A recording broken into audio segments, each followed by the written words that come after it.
Baik, Assalamualaikum warahmatullahi wabarakatuh. Selamat siang, salam sejahtera bagi kita semua. Yang terhormat, Bu Dasuno Hikmayanti dan teman-teman yang berbahagia semuanya. Perkenalkan, kami dari kelompok 9, kelompok psikologi pendidikan IPA, yang beranggotakan saya sendiri dan rekan saya Albertus Bagus Putra dan Kurota Ayun, izin menyampaikan materi Psikologi Pendidikan, Teori Belajar Sibernetik, Landa, Pas, dan Scott.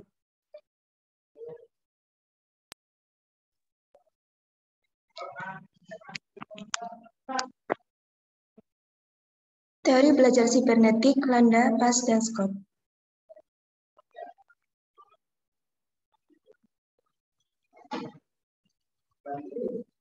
Next.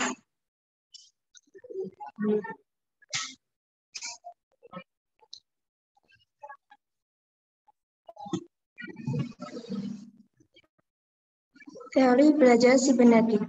Sibernetik merupakan kata serapan dari sibernetik, yakni sistem kontrol dan komunikasi yang memungkinkan umpan balik atau feedback. Kata sibernetik yang selanjutnya ditulis dengan kata sibernetik berasal dari bahasa Yunani yang berarti pilot atau pengendali. Teori belajar sibernetik adalah yang paling baru dari semua teori belajar yang dikenal. Teori ini berkembang sejalan dengan perkembangan ilmu informasi. Menurut teori ini, belajar adalah pengolahan informasi. Teori ini mempunyai kesamaan dengan teori kognitif yang mementingkan proses belajar daripada hasil belajar.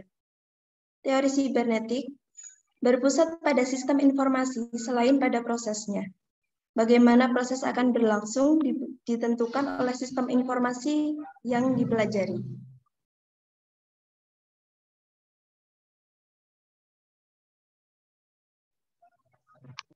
Selanjutnya, penerapan teori sibernetik.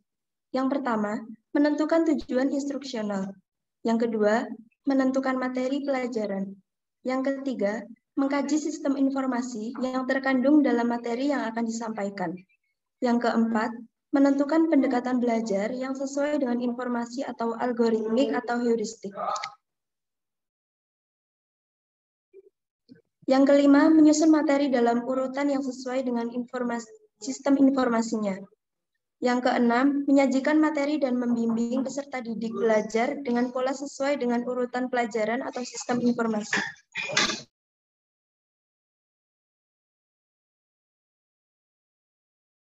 Selanjutnya, kelebihan dan kekurangan teori belajar sibernetik. Kelebihan teori belajar sibernetik yang pertama adalah cara berpikir yang berorientasi pada proses lebih menonjol. Yang kedua, penyajian pengetahuan memenuhi aspek ekonomis. Yang ketiga, kapabilitas belajar dapat disampaikan lebih lengkap. Yang keempat, adanya keterarahan seluruh kegiatan belajar kepada tujuan yang ingin dicapai. Kemudian yang kelima, adanya transfer belajar pada lingkungan kehidupan yang sesungguhnya. Yang keenam, kontrol belajar memungkinkan belajar sesuai dengan irama masing-masing individu. Yang terakhir yaitu balikan informatif, memberikan rambu-rambu yang jelas tentang tingkat untuk unjuk kerja yang telah dicapai dibandingkan dengan unjuk kerja yang diharapkan. Kemudian untuk kekurangan, yang pertama, terlalu menekankan pada sistem informasi yang dipelajari. Yang kedua, kurang memperhatikan bagaimana proses belajar.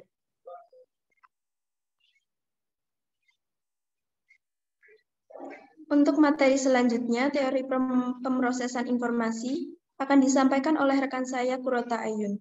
Kepadanya dipersilakan. Baik, terima kasih. Untuk materi yang selanjutnya ada teori pemrosesan informasi. Teori pemrosesan informasi atau pesan pengajaran menjelaskan bagaimana suatu informasi diterima, disandi, disimpan, dan dimunculkan kembali serta dimanfaatkan jika diperlukan. Teori tersebut berpijak pada 3 asumsi, yaitu yang pertama, bahwa antara stimulus dan respon terdapat suatu seri tahapan pemrosesan informasi, di mana pada masing-masing tahapan dibutuhkan sejumlah waktu tertentu. Yang kedua, stimulus yang diproses melalui tahapan tadi akan mengalami perubahan bentuk atau isi. Yang ketiga, salah satu dari tahapan mempunyai kapasitas yang terbatas, menurut Luciana tahun 1992. Asumsi tersebut mengembangkan teori tentang komponen struktur dan pengatur alur pemrosesan informasi atau proses kontrol. Skema gambaran dari komponen itu sebagai berikut. Yang pertama ada informasi, yang kedua sensory reseptor, yang ketiga perception, yang keempat short-term memory, working memory, selanjutnya long-term memory, stroke retrieval, dan kreativitas pengetahuan.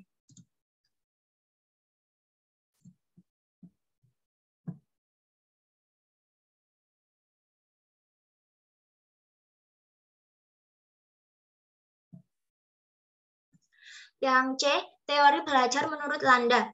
Teori ini mementingkan pada sistem informasi dari materi yang akan dipelajari. Maksudnya, guru harus mengerti informasi dari materi, sistem berpikir siswa, dan bagaimana cara mengklopkan antara sistem informasi materi dengan sistem berpikir pembelajar itu.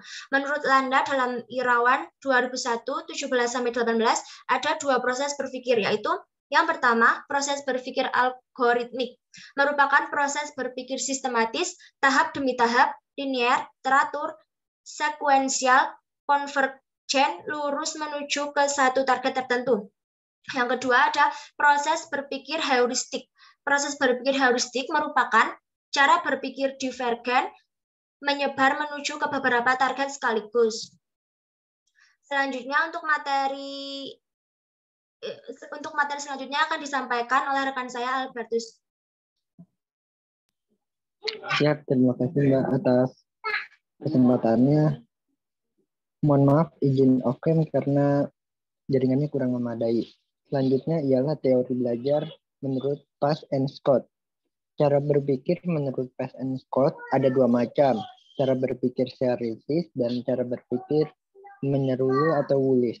Cara berpikir serialis hampir sama dengan cara berpikir algoritmik, yaitu berpikir menggunakan cara bertahap demi tahap atau linear.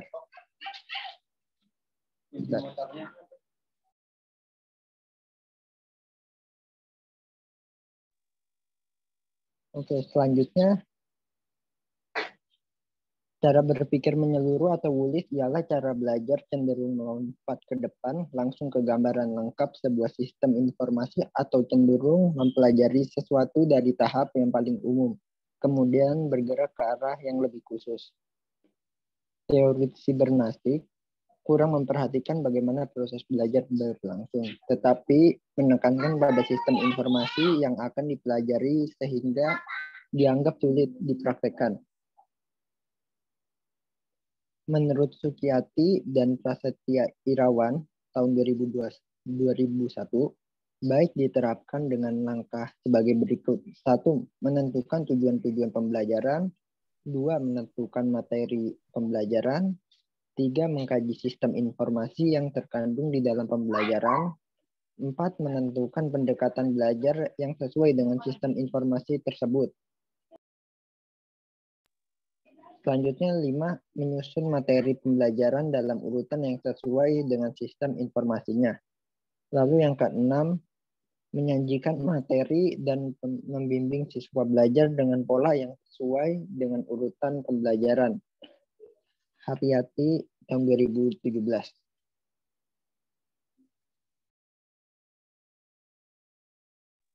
Sekian presentasi dari kelompok kami. Untuk kurang dan lebihnya kami mohon maaf. Terima kasih. Assalamualaikum warahmatullahi wabarakatuh.